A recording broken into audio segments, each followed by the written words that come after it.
se hace pues políticamente en el partido. Procedo. Bien, por unanimidad. Por unanimidad fueron aprobadas las siguientes resoluciones que se han aprobado. Ahora le vamos a dar la palabra a la directora por Sociedad Civil de Unión Republicana UNIR, Anielka Santamaría, que va a dar lectura al comunicado oficial y luego estaremos abiertos a preguntas y respuestas. Okay. La elección de los magistrados del Consejo Supremo Electoral y la aprobación de la reforma a la ley electoral han generado un rechazo contundente de la oposición nicaragüense y de la comunidad internacional. La Secretaría General de la OEA expresa que dan ventaja absoluta al partido oficial en el control de la administración y justicia electoral, eliminando las garantías necesarias para el desarrollo de un proceso electoral libre y justo en noviembre del 2021. Ante esta situación, Unión Republicana UNIR hace del conocimiento público que después de consultar nuestras estructuras de decisión asesorados por partidos conservadores hermanos del PC en la IDU, hemos decidido no participar en el proceso electoral convocado por los nuevos magistrados del Consejo Supremo Electoral con la ley electoral actual. En los próximos 2 meses consultaremos a los 110,000 votantes que respaldaron al Partido Conservador en noviembre del 2016. Si ellos opinan diferente, la decisión podría cambiar. Managua, miércoles 12 de mayo del 2021. Directorio Unión Republicana UNIR. Don Alfredo. Vamos con preguntas y respuestas, vamos a abordar todo y yo voy a expandir también un poco la decisión. Adelante. Don Alfredo, sorprende su decisión contundente. No hay garantías totales en estas elecciones. Nosotros anunciamos desde diciembre del año pasado un calendario de toma de decisiones políticas. Lo compartimos con todos ustedes y con el pueblo de Nicaragua. Y decía de que a más tardar a fines de febrero íbamos a presentar la plataforma y su integración, Unión Republicana UNIR, cosa que hicimos el 18 de febrero. Decía que íbamos a continuar en los meses de marzo y abril el trabajo territorial y de defensa del voto, lo cual continuamos haciendo. Y decía que en mayo, una vez que se llevaran a cabo las reformas a la ley electoral y la elección de los nuevos magistrados del Consejo Supremo Electoral, en sintonía con la comunidad internacional, íbamos a evaluar si participábamos o no participábamos. ¿Se recuerdan esa parte? Entonces nos debe sorprender que si hemos escuchado una respuesta de rechazo contundente de la oposición nicaragüense, tanto a la integración de los magistrados del Consejo Supremo Electoral, que son 10 magistrados que responden al régimen. No hay uno solo que represente a la oposición. Y las reformas a la ley electoral que no incorporaron ninguno de los temas de garantía, como la observación, la depuración del padrón electoral, la depuración de las estructuras electorales, el voto de los nicaragüenses en el exterior y otras cosas más. Eliminar las leyes represivas que pueden inhibir candidatos. Entonces, lo que hemos hecho desde que fuimos convocados el día 6, hace 6 días, es coordinar, evaluar y poder sintonizar. ¿Y qué hemos escuchado? Que ustedes también lo conocen de la comunidad internacional. ¿Qué hemos escuchado? La Secretaría General de la OEA, como lo dice el comunicado, expresó en la primera reacción después de los 2 eventos que estos 2 eventos, la elección de los magistrados y las reformas a la ley electoral, dan ventaja absoluta al partido oficial en el control de la administración y de la justicia electoral. Y fíjense la palabra que viene a continuación: eliminando las garantías necesarias para el desarrollo de un proceso libre y justo en noviembre del 21. Esa fue la primera reacción.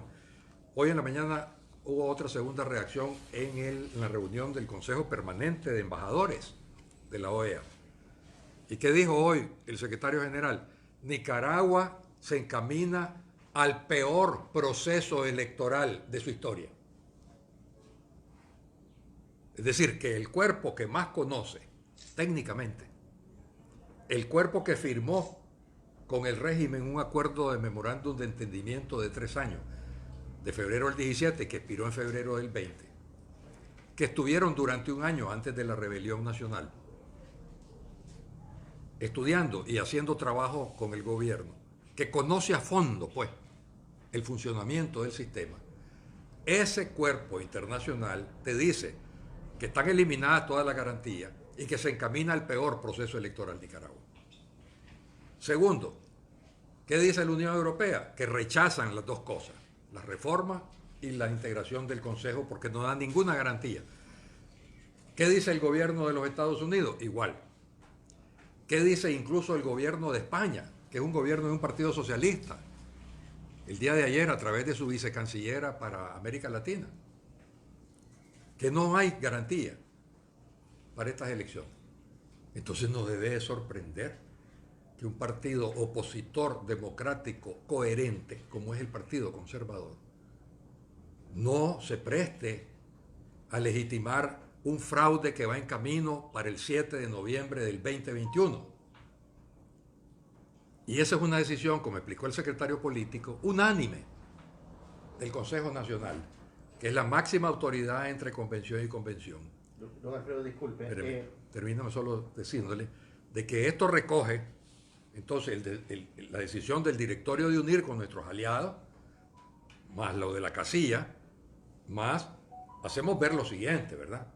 Que vamos a abrir un proceso de consulta, y ya le voy a dar la palabra, un proceso de consulta con los 110.000 votantes que nos apoyaron en noviembre del 16 en los próximos 2 meses. Y que si ellos, a pesar de todo, nos mandataran cambiar esta decisión, podría cambiar, no la aseguramos. Pero estamos obligados pues a ir a los territorios y ver qué siente la gente. Pero la decisión hoy, en estas circunstancias, con esta ley electoral y con estos magistrados, es no participar en el proceso electoral.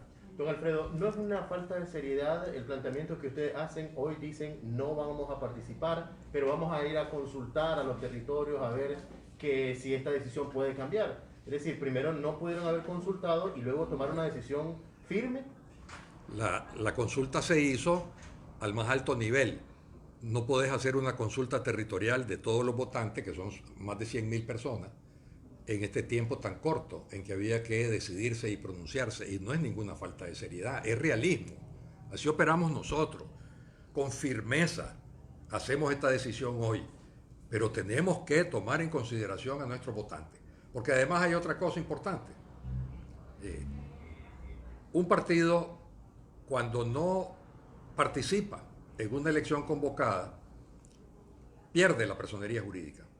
Pero eso se juzga de acuerdo a la misma ley electoral, incluso la actual con la reforma. Eso se juzga cuando viene la fecha de inscripción de candidatos y el partido o la alianza no inscribe los candidatos. Entonces se produce el delito de no inscribir los candidatos en las fechas correctas y eso es lo que ocasiona que luego se pierde la personería. ¿Qué pasa con eso, permítame, eso inicia el 28 de julio y termina el 2 de agosto. Es decir, que estos 2 meses que nosotros vamos a estar consultando a nuestras bases en los territorios es fundamental para consolidar la decisión si vamos a enfrentar la pérdida de personería, que estamos preparados, pero queremos hacerlo con todos. Y si hubiera algún cambio que ameritara, de acuerdo a los electores, lo decimos con transparencia. Eso no es falta de seriedad, eso es transparencia. Y lo explico claramente, ¿verdad? ¿De qué se trata? Así hay que verlo y así es como está la ley. Recordemos que UNIR también nació por y para los ciudadanos. Entonces no podemos ser absolutistas en tomar una decisión sin tomar en cuenta a los ciudadanos, al directorio, tanto departamentales como lo que es Managua. Entendíamos que habían conversaciones con el PLC para justamente inscribir alianzas electorales. ¿Realmente hubo pláticas? ¿Qué pasó con esto?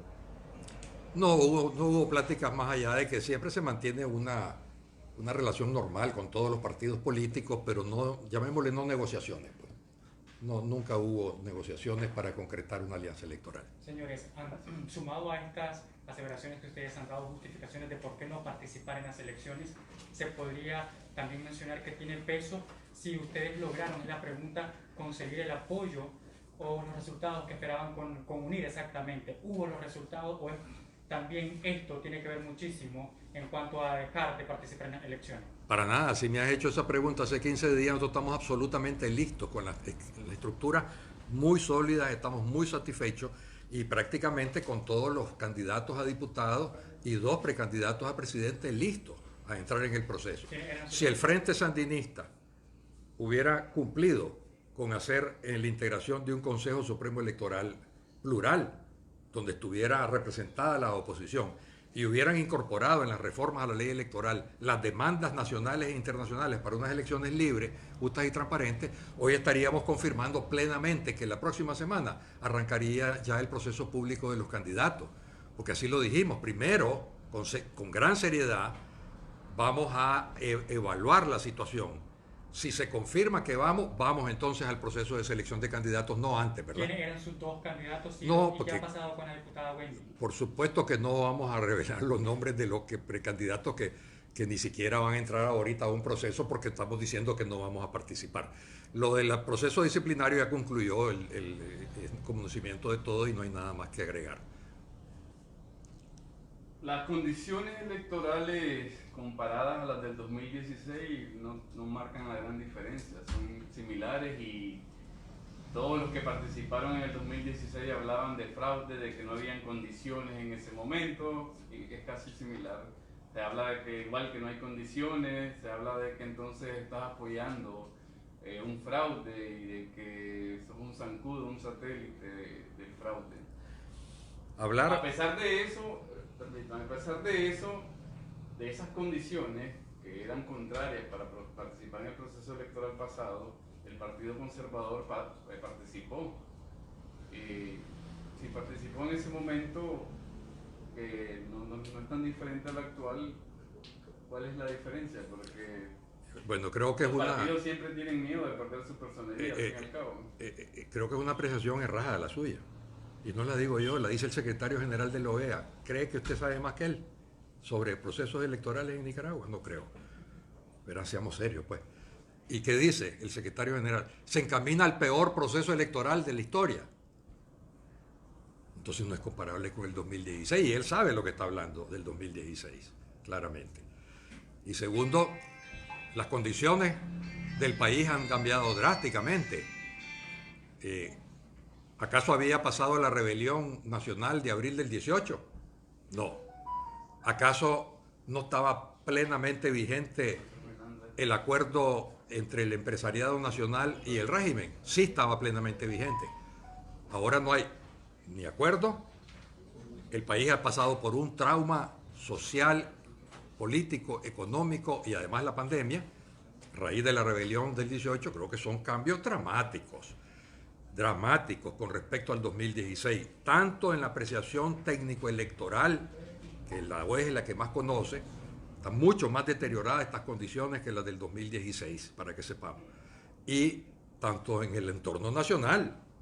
Nada tiene que ver, en el 2016, repito, había un crecimiento económico enorme, un empleo enorme, un entendimiento pleno con el sector privado, y además no había habido la masacre producto de la rebelión de abril del 18. Igual el Consejo Supremo Electoral estaba dominado por el Frente. Sí, señor, pero le digo que las dos, sin entrar en el detalle, la apreciación técnico-electoral de la OEA es la que vale. Y dice claramente que es mucho peor que el anterior del 2016. Y el entorno político del país lo vivimos todos. No me va a decir que son lo mismo en la situación ahora, después de 3 años de lo que pasó en abril del 18, y la masacre, y el sufrimiento, y los miles de empleos, y del rompimiento del sector privado con el gobierno. Son dos cosas completamente, 2 panoramas radicalmente diferentes. Y por último quiero decirle que el Partido Conservador efectivamente participó, pero nunca reconoció la reelección de Ortega. Tan es así que llegó a la IDU, aquí está mencionada los partidos de la IDU, les voy a recordar quiénes son.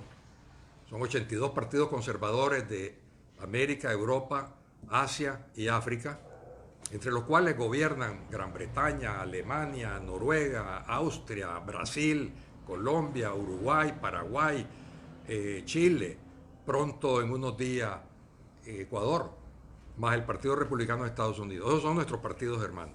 Llevamos en ese entonces, en enero del 17, una resolución a la IDU que fue aprobada por unanimidad. desconociendo los resultados del 2017, de la elección de noviembre del 16. Ahí está el evento. Así que nosotros nunca reconocimos, aunque sí participamos. Pero las condiciones eran totalmente diferentes, tanto técnicas electorales, repito, como las del país. Totalmente diferentes. Si no, ustedes conocen de que la comunidad internacional antes de las elecciones del 2016 hubiera estado advirtiendo como ahora de declarar ilegítimas las elecciones y no reconocer el gobierno que salga el 7 de noviembre. Jamás ocurrió en el 2016. Solo eso significa un cambio monstruoso, que se esté advirtiendo la comunidad internacional que pueden declararse ilegítimas y que podrían no reconocerse claramente el gobierno que salga. Es un panorama 180 grados de diferencia lo que hay ahorita de lo que había en el 2016. Quiero añadir algo más. El Partido Conservador no es primera vez que toma estas decisiones y enfrenta estos retos. En el año 62, el Partido Conservador decidió no ir a las elecciones que preparaba la dictadura de Somoza y que se veían claramente que iban a ser un fraude. En el año 84, otra junta directiva, enfrentando la dictadura sandinista de los años 80, dijo que no iba a participar para nada en ese proceso electoral. En ambos casos las dictaduras le quitaron las personerías jurídicas y en ambos casos las recuperaron después. Nosotros no es que estemos diciendo ya que con esta decisión vamos a perder, porque eso se sabrá hasta el 2 de agosto, de acuerdo a la ley. Si no se aplica la ley es otra cosa, pero de acuerdo a la ley es así. Pero sí estamos diciendo que no es primera vez que una junta directiva del Partido Conservador, cuando ve evidente fraude, no lo decimos nosotros, los especialistas internacionales, evidente fraude que se va caminando para el 7 de noviembre, el Partido Conservador no va a legitimar un fraude el 7 de noviembre. Que quede claro ante el país, ante el pueblo y ante el mundo. Nunca lo vamos a hacer. Y estamos completamente conscientes de lo que estamos haciendo. Es hora de que la población nicaragüense, creemos nosotros, y las fuerzas políticas de oposición, expresemos realmente, más allá de rechazar, como se ha hecho ampliamente, las reformas y el Consejo Supremo Electoral. Don Alfredo, es directamente a ese contexto último que acaba de mencionar mi pregunta, y es en el caso, pues, del entendido de perder la personería jurídica por no participar, ¿a qué se limitaría, pues, su existencia política, al activismo político exactamente? Yo no voy a contestar preguntas que son especulativas totalmente. No, ¿qué van a hacer ustedes? Nunca lo hago. Aquí, nosotros somos partidos legalmente constituidos. Perder la personería. No, eso es especulativo, no lo voy a contestar. Ningún político serio contesta preguntas especulativas en ninguna parte del mundo. Entonces, si me preguntan algo de la realidad que estamos viviendo hoy, con todo gusto. Don Alfredo, Sí. Listo, vamos. ¿Quería hacer alguna pregunta? Ok, entonces ahí teníamos la rueda de prensa del Partido Conservador de Alfredo César, en el que no ha pues establecido a qué se van a dedicar luego de participar. Ha dicho pues que el Partido Conservador no va a participar en las elecciones de noviembre 7 por considerar que no existen las garantías y porque el órgano internacional que eso vea pues ha dicho que es el peor escenario para las elecciones en Nicaragua. Eso es lo que está sucediendo con el Partido Conservador. Nos despedimos rápidamente.